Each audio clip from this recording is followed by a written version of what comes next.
रहीम अस्सलाम वालेकुम नादरीन, आप यूट्यूब चैनल देख रहे हैं। मैं इमरान खान हूँ। अहम चीज़ें मैं आपके सामने रखता हूँ। इसमें करप्शन के कुछ मामला हैं जो अब खुल रहे हैं आहिस्ता आहिस्ता। पंजाब की 150 तहसीलों में जो है वो ठीक ठाक पैसा खर्चा गया, क्योंकि मरीम नवाज साहिबा ने कहा था जब ये नई इक़्तिदार में आई थी कि मैंने सुथरा पंजाब का एक मनसूबा लेकर आना है। और सुथरा पंजाब के तहत इन्होंने कहा जी कि हमने पूरे सूबे की तमाम तहसीलों को और शहरों को बिल्कुल साफ़ कर देना है।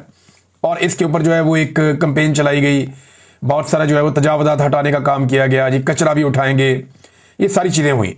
तो पता चला ये काम बहुत बड़ा है। उसके बाद प्राइवेट कंपनियां बनाने का सिलसिला शुरू हुआ, और ये काम माजी में शहबाज शरीफ साहब भी बहुत करते थे। और इन्हीं प्राइवेट कंपनियों में या साफ पानी वाली या दीगर जो थी वो हम माजी में प्रोग्राम करते रहे, मैं भी, अरशद शरीफ साहब भी, और बहुत सारे और सहाफ़ी भी ये करते थे। तो हम बताते थे कि इन कंपनियों के अंदर कैसे मामला ख़राब किए जाते थे।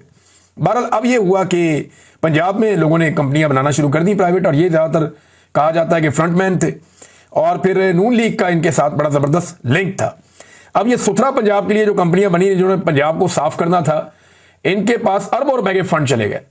यानी हर माह जो है वो एक एक तहसील को 8 करोड़ 10 करोड़ मुबैना तौर पे, जो मेरा सोर्स है उसने कहा जी वो इतने फंड्स दिए जाते थे एक एक कंपनी को या एक एक तहसील के लिए। लेकिन किसी भी तहसील में कोई काम नहीं हुआ। 1 साल गुजर गया इस सारी सूरत हाल को, और अभी तक तमाम तहसीलों में कचरा बदस्तूर पड़ा हुआ है। ये पैसा कहां गया? तो इसमें जो बताया जा रहा है कि इस पैसे का लगभग 70-80% हिस्सा खा लिया गया। यानी अरबों रुपए का पाकिस्तान को या पाकिस्तानियों को चूना लग गया है, और ये चूना 100 अरब रुपए से ज्यादा का है। ये लगा पंजाब में। अब इसके बाद इन्होंने सफाई का एक टैक्स लगा दिया जी, 200 रुपया महीना से लेके 5,000 रुपया महीना तक ये अब टैक्स लेंगे सफाई के नाम के ऊपर अवाम से, ताकि पैसा पूरा किया जाए कुछ ना कुछ करके खजाने से जो पैसा इन्होंने निकाला। तो ये एक बहुत बड़ा स्कैंडल है। अगर इसका एहतसाब किया जाए या इसका ऑडिट किया जाए कि जो पैसा सुथरा पंजाब के प्रोजेक्ट के अंदर डाला गया, ये कितना डाला गया, कैसे डाला गया, किस तरह गया, किन किन कंपनियों को मिला, उसके बदले में उन कंपनियों ने क्या काम किया, और वो काम देखा जाए, तो ये एक बड़ा स्कैंडल है जो आने वाले दिनों में पकड़ा जा सकता है अगर थोड़ी सी कोई तवज्जो दे। एस्टेब्लिशमेंट की नजर में मरीम नवाज के तमाम स्कैंडल जो हैं वो उनकी सर आंखों पे, और अभी वो किसी किस्म की कार्रवाई नहीं कर रहे, लेकिन आने वाले वक्त में ये कार्रवाइयां होंगी। नादरीन, ये जो बंदा पकड़ा गया जिसका ताल्लुक ब्यूरोक्रेसी से है, और ये आरओ के तौर पे फ्राइज भी सरंजाम देता रहा सियालकोट में, इस पे बिलाखिर रेहाना डार साहिबा का स्टेटमेंट भी आ गया है। ये इकबाल संघेड़ा इसका नाम है, और इसने एक हाउसिंग सोसाइटी के एनओसी के मामले पे इसके ऊपर एफआईआर हुई है। यानी एक हाउसिंग सोसाइटी का जो मालिक है उसने ये एफआईआर करवाई है, और इसके अंदर जो अमाउंट बनती है लगभग वो 20 करोड़ के आसपास बनती है, 15 से 20 करोड़ के बीच की एक अमाउंट है। लेकिन अभी तक जो मुबैना तौर पर इतलात आ रही हैं, कुछ रिपोर्ट भी हो गई हैं, क्योंकि पाकिस्तानी रवायती मीडिया इसको एज सच कोई ज्यादा रिपोर्ट नहीं कर रहा। लेकिन ये आदमी कोई 80 करोड़ के करीब की प्रॉपर्टीज का अभी तक तो ये कह चुका है कि जी ये मेरी है। और ये सिर्फ सियालकोट की दूध की मैं आपको बात बता रहा हूं। सियालकोट के बाहर इसके पास क्या है, इसके ऊपर से रिकवरी इससे हो रही है, और पुलिस करप्शन का पैसा इससे जो है वो एंटी करप्शन रिकवर कर रही है। अब ये जो सोसाइटी का मालिक है वो कहता है जी कि मेरी हाउसिंग सोसाइटी के एनओसी मनसूख किए, मामलात को चलाने के लिए हाउसिंग सोसाइटी का मालिक होटल के कमरे बुक करवाता रहा, और इकबाल संघेड़ा नकद रकम, गाड़ियां, घड़ियां, इमारतों के किराए में हिस्सा लेता रहा। लंदन में खातून के नाम पैसे मंगवाए। एफआईआर का मतन एंटी करप्शन में मुकदमा शहरी जाहिद जावेद के बयान पर दर्ज किया गया। अब नाज़रीन एक और चीज मैं आपको बताता हूं। ये सोसाइटी वाला मामला एक शहरी ने दरखास्त दी थी, इसकी जरा तस्वीर कर दें थोड़ी सी आप। ये जो ब्यूरोक्रेट पकड़ा गया है ना, ये अकेला नहीं है, इसके थ्रू पूरी एक चेन है जो इस वक्त एस्टेब्लिशमेंट को पता चल गई है। और आपको पता है एंटी करप्शन हो जाए, नायब हो जाए, एस्टेब्लिशमेंट कंट्रोल करती है उसे, तो उन्हें पता चल गया इसमें कौन कौन शामिल है। और बहुत सारे लोग नरगे में आ गए। इसमें कुछ ब्यूरोक्रेट्स भी हैं, कुछ पुलिस वाले भी हैं, और उनमें से कुछ ने जाके बयानात भी दे दिए कि ठीक है जी हमने पैसे लिए थे। अब ये पैसा अगर मिला जुला के देखें तो फिर तो ये अरबों रुपए बनते हैं, लेकिन इससे जो रिकवरी होनी है वो 15 से 20 करोड़ होनी है। तो बाकी पैसा कहां जाएगा? बाकी पैसे के बारे में कहा जाता है कि वो खाने पीने का बंदोबस्त कर लिया गया। तो ये एक स्कैंडल है। इसमें ख्वाजा आसिफ साहब परेशान है मुख्तलिफ इतलात के मुताबिक, लेकिन रेहाना डार साहबा खुश है, उनके साथ इसने ज्यादती की थी। रेहाना डार साहबा कहती है कि अल्लाह की लाठी बड़ी बेआवाज है। एडीसीआर ने सियालकोट के अवाम का रिजल्ट बदला था। मैं 60,000 से ज्यादा वोटों से जीती थी, और पूरा सियालकोट नहीं बल्कि सारा पाकिस्तान भी जानता है कि ख्वाजा आसिफ को जिल्लत आमेज शिकस्त हुई। एडीसीआर ने अवाम के फैसले में खयानत की, और बुरी तरह हारने वाले ख्वाजा आसिफ को जाली फार्म 47 बनाकर उसकी जीत का ऐलान किया। मैंने अल्लाह की अदालत में उस वक्त ही अपना मुकदमा पेश कर दिया था। अब एडीसीआर अल्लाह की पकड़ में है और ख्वाजा आसिफ भी अल्लाह की सजा से नहीं बचेगा। इन्होंने सियालकोट के अवाम के साथ फ्रॉड किया। एडीसीआर से बड़ा मुजरिम ख्वाजा आसिफ है, जिसने आज भी मेरी सीट पर धौंस, धांधली और फ्रॉड से कब्जा किया हुआ है। ख्वाजा आसिफ की नवाज शरीफ साहब से मुलाकात हुई, तस्वीरें वीडियोज आ गई बीच में, सोशल मीडिया पे यही लोगों ने रोला डाल दिया कि ये दो वो लोग हैं जिन्होंने फ्रॉड किया और फ्रॉड के जरिए से बुजुर्ग खवातीन की सीटें छीनी है। एक ने रेहाना डार की सीट छीनी है और एक ने यास्मीन राशिद की सीट छीनी है, और दोनों खवातीन ने 50,000 से ज्यादा की लीड से इन दोनों रवायती सियासतदानों को शिकस्त दी थी और उन दोनों खवातीन को निशाने इबरत बनाया गया, उनसे सीटें छीन ली गई 2 नंबरी करके, फ्रॉड करके। तो लोग इनकी खासी दुर्गत बना रहे हैं सोशल मीडिया पे, बननी भी चाहिए जैसा इन्होंने जुल्म किया है। एक और स्कैंडल भी नाज़रीन अभी जो है वो आ सकता है आने वाले दिनों में, लेकिन एक बात खातिर आप जमा रखिएगा कि एस्टेब्लिशमेंट को करप्शन में किसी किस्म की कोई दिलचस्पी नहीं है। पाकिस्तान में करप्शन खत्म करने में एस्टेब्लिशमेंट ने अपना काम निकालना होता है। घी सीधी उंगली से निकले वो निकाल लेते हैं, उंगली टेढ़ी करनी पड़े वो उंगली टेढ़ी कर देते हैं। ये लोगों के करप्शन के केसेस या ये छोटी मोटी कमजोरियां, लोगों की वीडियोस, ऑडियोज, करप्शन के केसेस, ये एस्टेब्लिशमेंट अपने पास महफूज रखती है उस वक्त के लिए जब कोई बंदा आपे से बाहर हो या उस बंदे से कोई काम पड़ जाए। तो जब काम पड़ता है तो फिर ये उंगली टेढ़ी भी कर लेते हैं। ये उंगली टेढ़ी करने का थोड़ा सा इशारा आप समझ ले। एस्टेब्लिशमेंट को करप्शन से कोई मसला नहीं है। अगर एस्टेब्लिशमेंट को करप्शन से मसला हो तो चीनी और गंदम स्कैंडल में सबसे बड़ी करप्शन इस वक्त पाकिस्तान की अभी इस वक्त वो पड़ी हुई है। अगर एस्टेब्लिशमेंट को करप्शन से मसला हो तो एनआरओ 2 भी ना देती और एनआरओ 1 भी ना देती, जो इन्होंने दिया बार बार दिया। बहरहाल ये जो एमएनएस का फंड्स में जो पैसा दिया गया उसका भी ऑडिट करवाया जाए तो बहुत कुछ निकलेगा और सुथरा पंजाब में, पूरे पंजाब में पीएमएलएन की कारकर्दगी निकल आएगी। तो ये बड़ा जबरदस्त एक मामला है जो सामने लाया जा रहा है। कुछ लोग कह रहे थे कि जी मोहसिन नकवी को वज़ीर आज़म पाकिस्तान बनाया जाएगा और कुछ लोग कह रहे हैं कि ये मुमकिन ही नहीं है, ये कैसे हो सकता है, वो अकेला है, अगर उसको एमएनए बना भी देते हैं तो वो कैसे वज़ीर आज़म बनेगा। देखिए मैं आपको ये बात क्लियर कर दूं कि अगर उसको एमएनए बनाकर वज़ीर आज़म बनाना मतलूब हुआ पाकिस्तान की मिलिट्री एस्टेब्लिशमेंट को, तो पीएमएलएन और पीपल्स पार्टी अच्छे बच्चों की तरह ये काम कर भी देंगे। अगर किसी को ये लगता है कि नवाज शरीफ इनकलाबी हो जाएगा या शहबाज शरीफ इनकलाबी हो जाएगा या जरदारी कहेगा कि नहीं ये नहीं हो सकता, तो ये जमीन आसमान का फर्क है इन बातों में, ये हो ही नहीं सकता। ये फौरी तौर पे मोहसिन नकवी को भी अपना वज़ीर आज़म तस्लीम कर लेंगे अगर इन्हें ऑर्डर आ गया तो, और ये इंप्लीमेंट ऐसे करेंगे कि आपको लगेगा जैसे सारा कुछ नेचुरल तरीके से हो रहा है। बहरहाल जब बनाना होगा मोहसिन नकवी को फिर, लेकिन मुझे अभी तो लगता है कि हनूज दिल्ली दूरस्त ऐसी कोई बात मुझे दिखाई नहीं दे रही। नाज़रीन मलिक रियाज साहब के बारे में जो खबरें छप रही है ना, मेरे पास बड़ी पक्की इंफॉर्मेशन आई है, मैं आपके साथ शेयर करता हूं। एक तो मलिक रियाज साहब के एक रिश्तेदार हैं, ये उनके कज़न वसीम साहब इनका नाम है, उन्हें गिरफ्तार कर दिया गया, गिरफ्तार नहीं अगवा कर दिया गया है और ये शख्स जो है उसको लापता कर दिया गया है, इसका पता नहीं चल रहा। मलिक रियाज वालों ने बहुत कोशिश की होगी, हाथ पांव मारे होंगे, उनके भी बहुत ताल्लुकात हैं अंदर बाहर, उन्होंने हर तरफ कोशिश की होगी, लेकिन ये बंदा नहीं छोड़ रही एस्टेब्लिशमेंट और दबाव डाल रही है। और इस बंदे का अब कुछ लोगों ने मुझे बताया कि इस बंदे का मलिक से डायरेक्ट कोई उस तरह ताल्लुक है नहीं, लेकिन मुझे हुकूमती लोगों ने 1-2 बातें कंफर्म की जो मेरे सोर्स हैं गवर्नमेंट में। वो ये कहते हैं कि मलिक रियाज से हमें कुछ और नहीं चाहिए, जो कन्वर्सेशन पाकिस्तान की एस्टेब्लिशमेंट की और हुकूमत की मलिक रियाज के साथ चल रही है उसके बारे में कुछ इंफॉर्मेशन मैं आपको देता हूं। मलिक रियाज से पाकिस्तान की टॉप लीडरशिप जो है, वजीर आज़म लेवल से लेके जरदारी लेवल तक और बाकी जो इंपॉर्टेंट लोग हैं, उन्होंने बराह रास्त राब्ता किया। पाकिस्तान की एस्टेब्लिशमेंट का बराह रास्त राब्ता मलिक रियाज के साथ है। ये अगर किसी को लगता है राब्ता नहीं है तो ये गलत बात है, मलिक रियाज के साथ इन सबका राब्ता है। मलिक रियाज को ये ऑफर दी जा रही है और बार बार दी जा रही है, और मैं आपको जो ऑफर के अल्फाज है वो अब बताने वाला हूं कि उससे कहा गया कि मलिक साहब ताड़ी चांदी हो जाएगी, तो उसी सिर्फ इमरान खान के खिलाफ गवाही दो आके कि इन्हें ताड़े को फायदा चुके हैं। तो इस पे मलिक रियाज ने इनकार कर दिया। अब चांदी हो जाएगा मतलब यह है कि ये करप्शन से तो एस्टेब्लिशमेंट को कोई फर्क नहीं पड़ता।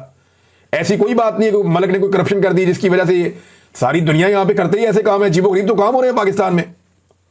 तो ये करप्शन का मामला नहीं है, मामला है इमरान खान के खिलाफ गवाही का, और मलिक रियाज ने उससे इनकार कर दिया। और मुझे एक बंदे ने बताया कि मलिक रियाज ने हल्फन कहा है पाकिस्तान की हुकूमत को और एस्टेब्लिशमेंट को कि मैं आपको हल्फन कहता हूं कि इमरान खान ने मेरे से कोई फायदा नहीं लिया और ना वो कोई जाती फायदा मेरे से लेना चाहता था और ना मेरी और उसकी ऐसी कोई डील थी।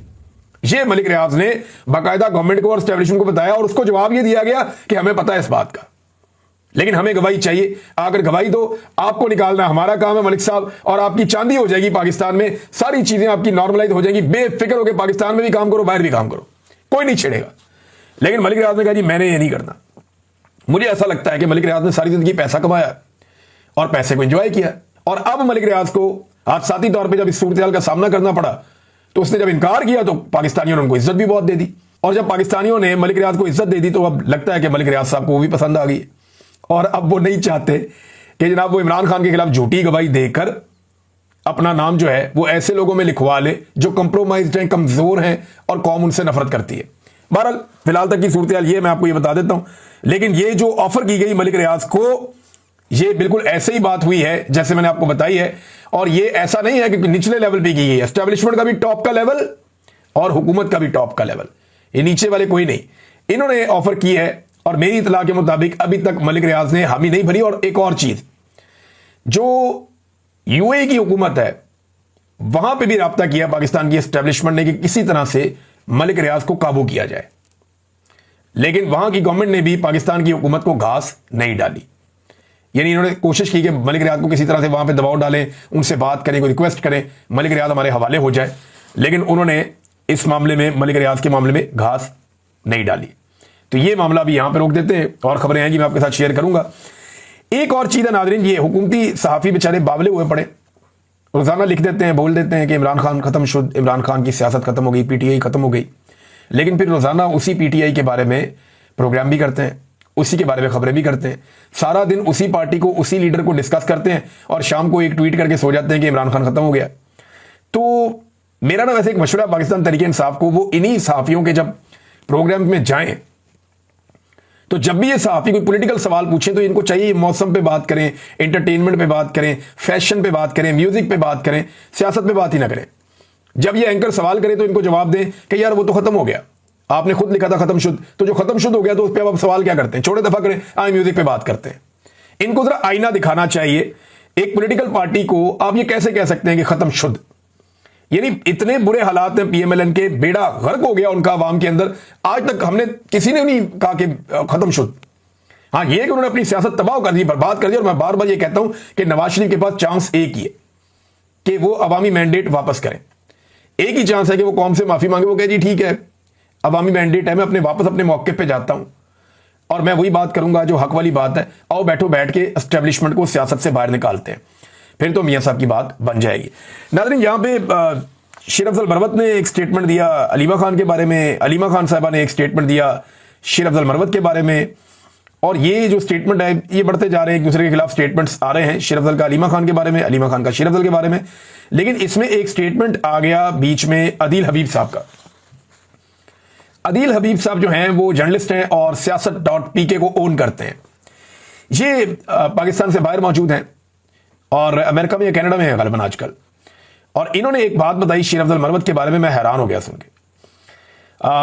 यानी इन्होंने कहा कि पिछले दिनों अमेरिका में आया हुआ था, क्योंकि अलीमा खान साहबा का एक ट्वीट है वो फौजिया सिद्दीकी साहबा ने किया, जिसमें अलीमा खान साहबा का जो स्टेटमेंट है वो ये कह रही हैं कि शेर अफजल मरवत जैसे बेशरम लोगों को टीवी पर भेजकर कहा जाता है कि इमरान खान की फैमिली को अटैक करो, झूठे इल्जामात लगा दो।